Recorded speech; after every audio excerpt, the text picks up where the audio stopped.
Hi, my name is æror, and I'm doing a series on the Old English and Northumbrian runes.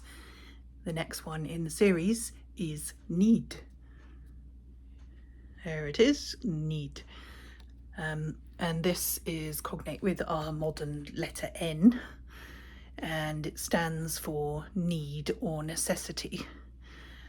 So if you think back to how things were in the early medieval period, if somebody was driven by need or necessity, such as starvation, cold, homelessness, or other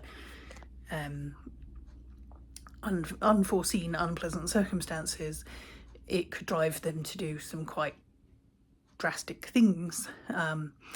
The English and gehwæþre's site says that there are actually recorded instances of people selling themselves into slavery or becoming a bondsperson, which meant that they would serve for a specific amount of time in exchange for food and shelter. So that's pretty drastic.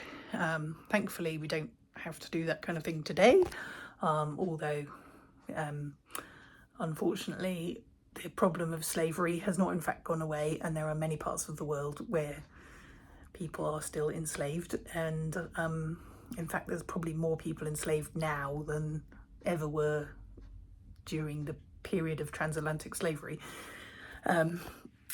However,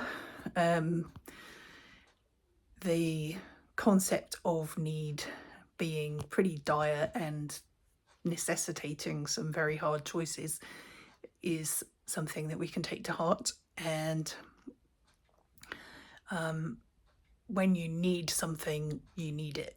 It's not just like, oh, I quite fancy that. It's, I really need that thing, whatever it is.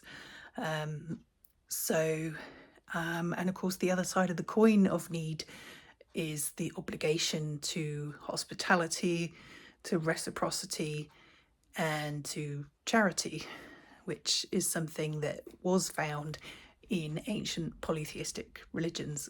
Wasn't invented by a certain religion that likes to claim it invented those concepts. The concept of obligation to our fellow humans is a very ancient one, and people wouldn't have survived without that sense of obligation. And it was very much to the fore in ancient societies. There were obligations of hospitality. And, if a stranger turned up on your doorstep in the middle of a snowstorm, you weren't going to go, oh, just pop down the road, because there probably wasn't a place just down the road. They needed your help right then and right there. Just because we currently live in a society where we have enough to eat, some of us have enough to eat, that is not necessarily always going to be the case. So we should start practicing these virtues of hospitality and generosity now, because what goes around comes around. The other thing that this rune reminds me of is the concept of the need fire. And a need fire is something that you lit when you were in need of warmth and shelter, but could also be a magical act to light a need fire as an offering or as a beacon on the astral, I guess. And the third thing it reminds me of is naglfari, which is a ship in Norse mythology that appears at Ragnarok, and it's made of the coffin nails from dead men's coffins, or possibly dead men's fingernails, I'm not sure. But anyway, I'm not sure why it reminds me of naglfari, but it does. Or how that fits in with all the other lore to do with this rune, but there you go. If you get need in a reading, then it means that there is an actual need, as opposed to just, I'd quite like that.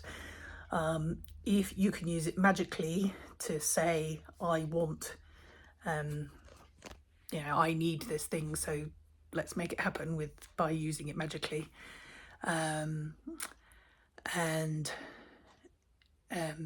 That also reminds me of the knitting pole, which is related to this rune. There was a recorded instance in history of somebody setting up a knitting pole in order to make a king or a lord be in need. So you set up this knitting pole, and it meant that the other person it was like a curse, they would be in need as a result of you setting up a knitting pole. And yeah, now this is the other thing, is that this rune has rotational symmetry, so it can't, it can't be upside down. It's always the same, whichever way you turn it. So it doesn't have a reversed meaning if you go in for reversed meanings. So yeah, very interesting rune all round, and not to be trifled with, clearly. So thanks for listening. See you next time.